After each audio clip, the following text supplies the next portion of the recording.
So, good day, ma'am. I am Ferry Anay Aliluya from 3CRA2-1. And I hope you're safe. And today, we're going to talk about blood analysis. So, our lesson objectives is define blood stain pattern analysis, or the BSPA, and the types of blood stain. Second, documentation of blood stain evidence, types of blood spatters, and sampling blood stain for DNA profiling. Describe the blood pattern analysis and reconstruction of crime scene. Last, describe the tools used to determine the area of convergence and area of origin. So, these objectives is kailangan natin tong ma-reach or ma-cope at the end of this video. So first, describe blood stain pattern analysis and the types of blood stain.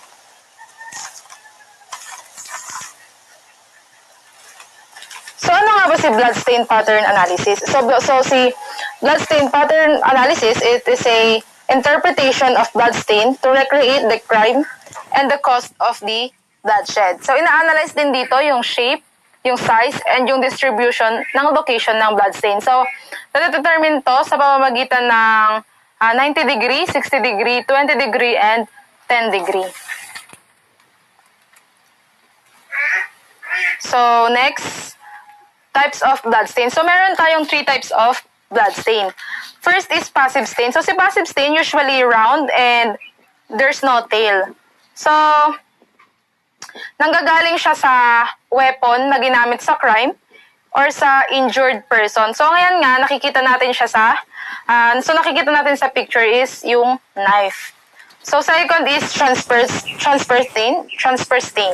So si transfer stain, ito yung blood na natatransfer kapag nagkaroon ng contact sa blood. Halimbawa is yung footprint and handprint na nakikita natin sa picture, na halimbawa is naapakan natin yung blood and naiapak natin siya sa clean surface, doon na nagkakaroon ng transfer stain.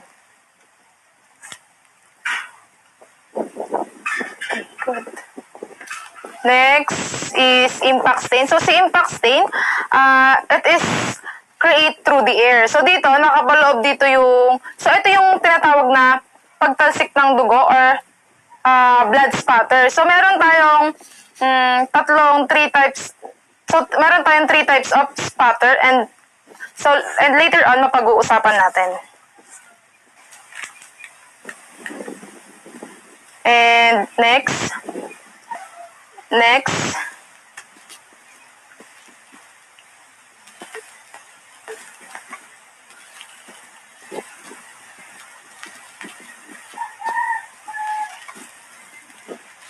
documentation of blood stain evidence, types of blood spatters, and sampling blood stain for DNA profiling.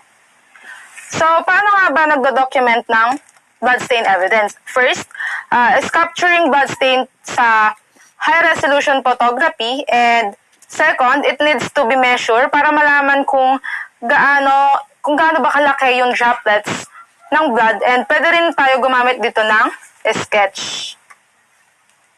Types of blood spatter. So, meron tayong 3 types ng blood spatter. So, sabi ko nga kanina, kapag-uusapan natin siya ngayon. So, ito yung low velocity spatter, medium velocity spatter, and high velocity spatter. So, si low velocity spatter usually round and it is less than 5 feet and 4 millimeter. So, si medium, examples nito is yung kapag natamaan ka ng sharp or kapag natamaan or tinamaan ka ng sharp objects.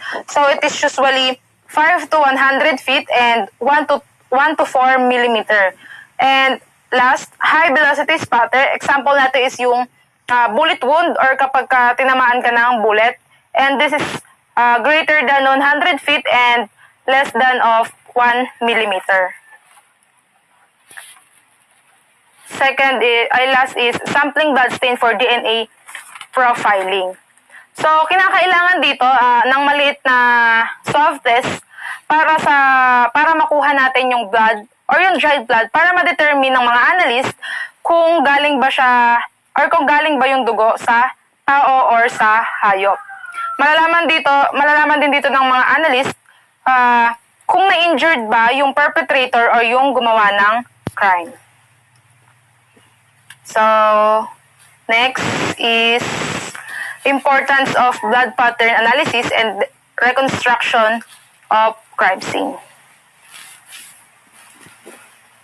So, gano'n nga ba ka-importante si blood pattern analysis sa crime scene? So, dito, natutulungan niya.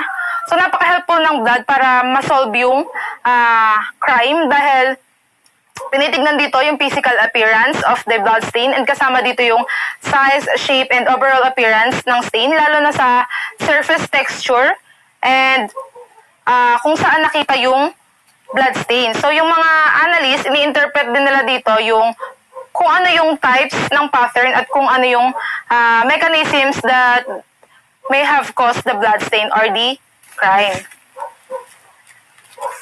Reconstructions of crime scene. So, uses analyst data to put contextual explanation to the stain patterns.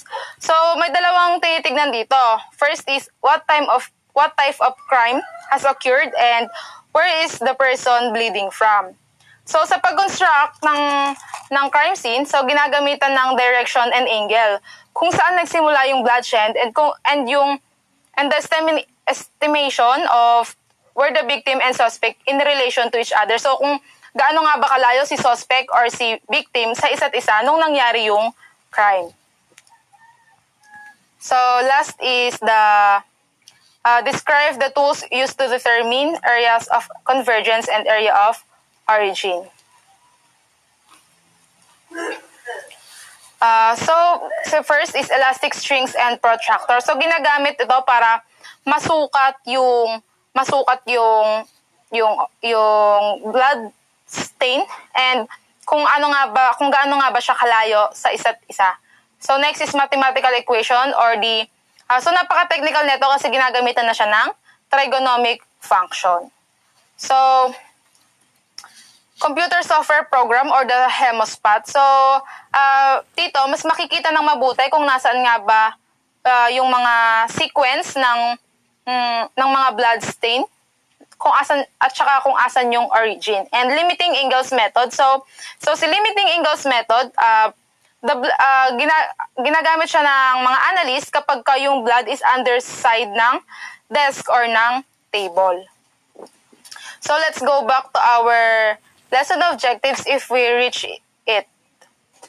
So, pattern analysis or the BSPA and the types of blood stain, documentations of blood stain evidence, types of blood spatters and sampling blood stain for DNA profiling, and describe the blood pattern analysis and reconstructions of crime scene. Lastly, describe the tools used to determine the area of convergence and origin. So, that's for all and thank you for